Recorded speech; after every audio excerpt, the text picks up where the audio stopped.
네, 오늘 누가복음 21장 20절 그래서 28절 말씀입니다.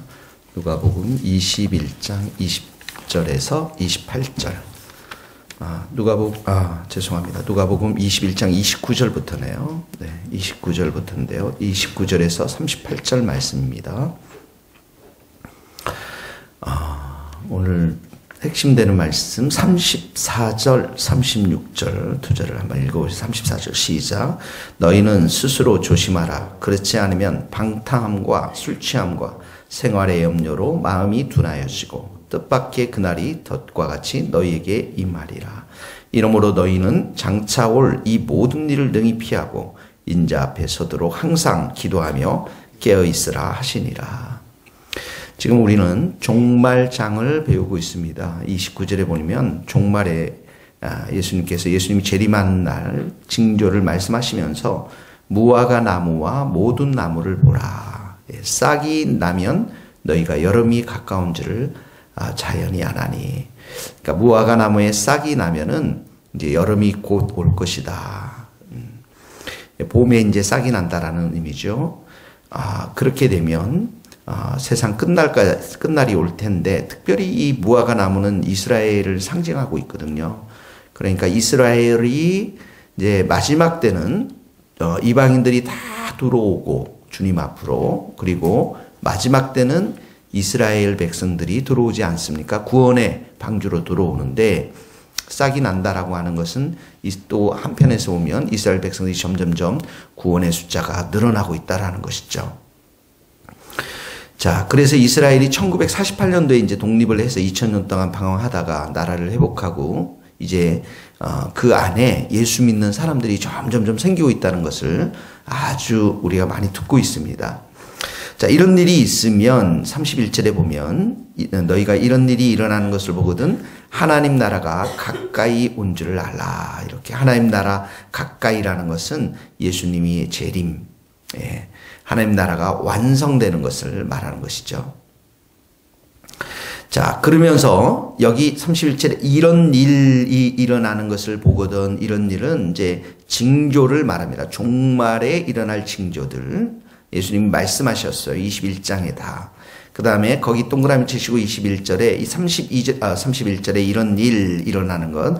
이게 이제 32절에 가면 모든 일로 이야기합니다. 모든 일로. 이 세대가 지나가기 전에 이제 우리가 살고 있는 이 시대가 끝나기 전에 이 모든 일이 다 이루어지리라. 이런 일, 모든 일 다시 한번 복습을 해볼까요? 복습을 해보면 누가복음 21장 7절에 가면 21장 7절 지난주 토요일 큐티인데요. 21장 7절에 가면 한번 보십시오.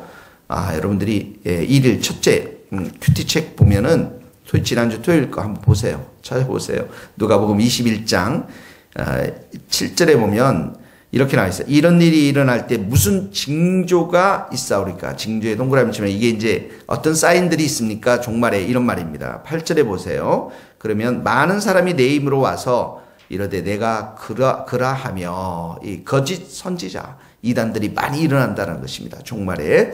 그 다음에 9절에 보면 난리와 소요와 소문, 전쟁과 난리에 대해서 이야기하고 있죠. 그 다음에 주일날 큐티를 가보면 누가복음 21장 10절 가보면 10절에 보면 민족 나라 대적합니다. 네, 우리나라도 지금 이제 굉장히 북한과 대적하고 있죠. 전쟁이 일어난다라는 것입니다. 지금 중동에는 엄청난 전쟁들이 IS를 통해서 일어나고 있죠. 11절에 보면 큰 지진과 기근, 전염병이 돕니다. 이 전염병, 사스와 같은 전염병들, 여러 전염병들이 있지 않겠어요? 그 다음에 지진, 엊그제도 보니까 콜롬비아에서 큰 홍수가 나지 않았습니까?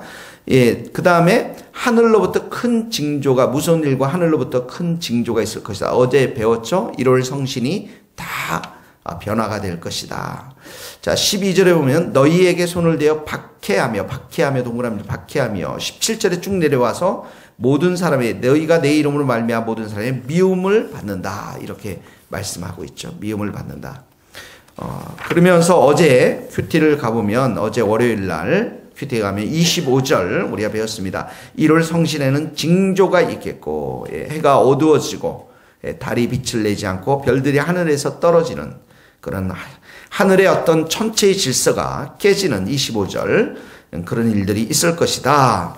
자, 그러면서 31절 오늘 큐티 말씀입니다. 이제 31절 이런 일이 일어나거든. 이런 일이 이런 징조들이 일어나거든.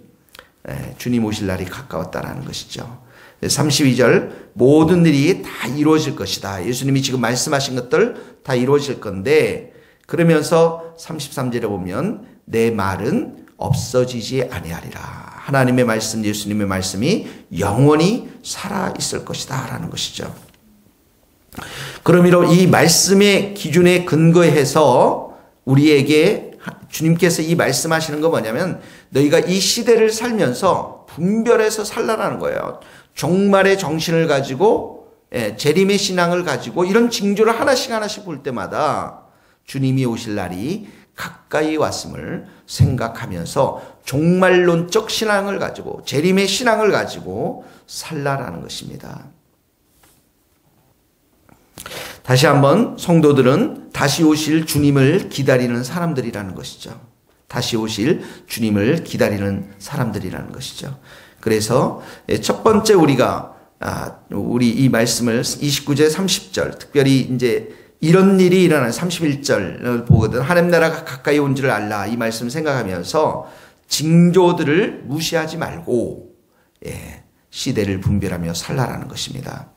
그러면서 예수님이 크게 두 가지를 말씀하십니다. 34절에 보면 너희는 스스로 조심하라. 밑줄을 그으세요. 스스로 조심하라는 것은 마음을 집중하라는 것이에요. 경계하라는 것입니다. 깨어서 의식하라는 거예요. 무엇을요? 이 재림을. 그러면서 그렇지 않으면 너희가 이 예수님을 기다리지 않으면 방탕, 술 취함, 생활 염려로 마음이 둔하여진다. 이렇게 나오죠. 여기 방탕함이라는 것은 여러분 술에 취해가지고 쓸데없는 행동 말을 하는 것. 어리석은 말과 행동에 사로잡힌 것을 말하고요. 여기 술 취함은 우리가 잘 알고 있을 것입니다. 얼마나 많은 사람들이 지금 술 취합니까? 남녀노소를 관계없이 술을 많이 먹고 있습니다. 또 염려도 생활의 염려 보면 하나님이 우리에게 주신 많은 것들 이상의 것으로 욕심을 낼 때 우리가 염려하게 되죠. 우리의 먹을 것, 입을 것, 그리고 재산들, 돈들, 또 인정받고자 하는 모든 것들, 이 모든 방탕한 술 취함, 생활의 염려는 세속주의를 말해요. 세상에 푹 빠져 사는 것을 말합니다. 천상을 바라보지 못하고 예수님의 재림을 바라보지 못하고 예수님이 이렇게 말씀했죠. 마지막 때 노아 때와 롯의 때와 똑같을 텐데 사람들이 먹고 마시고 시집가고 장가가더니 생활에 푹 빠져 있다라는 거예요. 전혀 이 천상에 대해서 재림에 대해서 생각하지 못하고 있다라는 것입니다. 그러니까 너희가 스스로 조심하라. 그러지 않으면 이런 것으로 인해서 마음이 둔하여진다라는 것이죠. 마음이 둔하여진다라는 것은 마음이 아주 무디어져서 이런 예수님의 재림에 대해서 전혀 생각하지 않고 세상에 파묻혀서 살고 있다라는 것입니다. 근데 34절에 보면 뜻밖의 그날이 덫과 같이 너희에게 임하리라. 전혀 예상치 않게 예수님이 갑자기 이 땅 가운데 오시겠다라는 것입니다. 그래서 35절에 이날은 예수님의 재림을 말하죠. 35절 모든 사람이 임할 것인데 이 날을 예비하는 가장 최고의 방법이 뭐냐면 36절입니다. 항상 기도하며 깨어있으라. 거기에 밑줄을 그으십시오. 세속주의를 극복할 수 있는 내가 방탕하지 않고 술 취하지 않고 내가 생활 염려 가운데 빠지지 않는 최고의 특효약은 무엇이냐면 내가 삶 속에서 이렇게 마음이 둔하여지지 않도록 무디어지지 않도록 사는 최고의 방법은 뭐냐면 깨어서 기도하는 것이라는 것이죠. 깨어서 항상 기도하며 깨어있는 것을 말하는 것입니다. 안일하게 살지 말라는 것입니다. 게으르게 살지 말라는 것입니다. 기도 없이는 영적으로 잠들 수밖에 없다라는 것입니다. 그래서 영적으로 깨어있는 삶, 기도를 항상 하고 기도의 감사함으로 깨어있어야 이런 곳에서 이겨낼 수 있다는 것입니다. 36절에 보니까 이렇게 나와 있어요. 이러므로 너희는 장차 이 모든 일을 능히 피하고, 거기다 이 모든 일, 아까 뭐라고 그랬어요? 이런 징조들이 있을 때 박해가 있습니다. 박해도 있고 핍박도 있고 여러 가지 어려움들이 많을 것입니다. 근데 기도할 때 하나님은 우리에게 이 모든 어려움 속에서, 박해 속에서, 이런 모든 세상 가운데 있는 어려움 속에서 배교하지 않고 우리의 믿음을 지켜주신다라는 거예요. 기도할 때만이. 그 다음에 두 번째로 보면 인자 앞에 서도록, 36절에 그렇게 나왔죠. 인자 앞에 서도록 기도하라. 인자 앞에 선다라는 건 뭐예요? 우리가 믿음을 지키고 주님 앞에 서서 착하고 충성된 종이라라고 칭찬받고, 우리가 복음을 열심히 전하면서 마지막까지도 주님 앞에 헌신했을 때 주님 앞에 우리가 당당히 서서 상급을 받을 수 있도록 항상 기도하며 깨어 있으라라는 것입니다. 이 두 가지 종말의 신앙이 우리의 삶 가운데 있게 되기를 바랍니다. 시대를 분별해서요, 종말의 신앙, 재림의 신앙을 가지고 34절의 말씀처럼 스스로 조심하고 마음을 이곳에 집중하고 주님의 재림 앞에 집중하고 세상 가운데 빼앗기지 아니하고 36절의 말씀처럼 항상 기도하며 깨어있는 우리의 삶이 될 수 있기를 주님의 이름으로 축복합니다. 기도하시겠습니다. 하나님 아버지, 이 세상에 이제 주님이 오실 날이 가까웠습니다.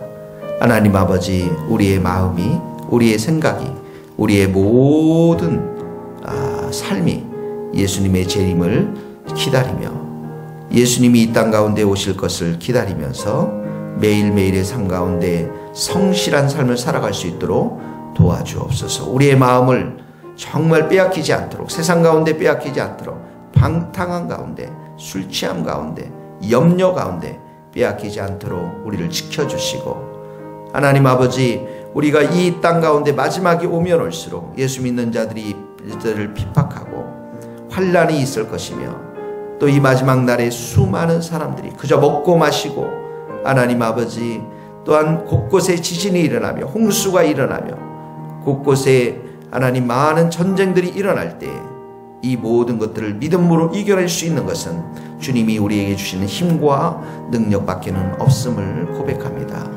우리가 주님 앞에 당당히 서서 착하고 충성된 자임을 우리가 인정받는 그날까지 항상 깨어서 기도할 수 있는 은혜들을 우리에게 허락하여 주옵소서.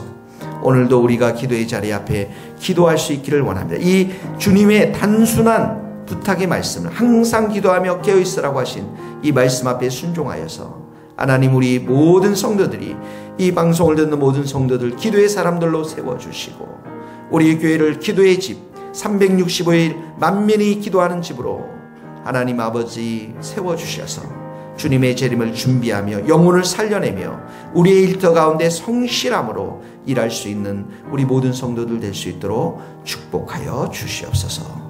주님께 오늘 하루도 의탁하옵고 예수 그리스도의 이름으로 기도하오며, 지금은 우리 주 예수 그리스도의 은혜와 하나님의 크신 사랑과 성령님의 교통하심이 우리 모든 성도들, 또 선교사님들 삶 위에 이제로부터 영원토록 함께 하시기를 간절히 축원하옵나이다. 아멘.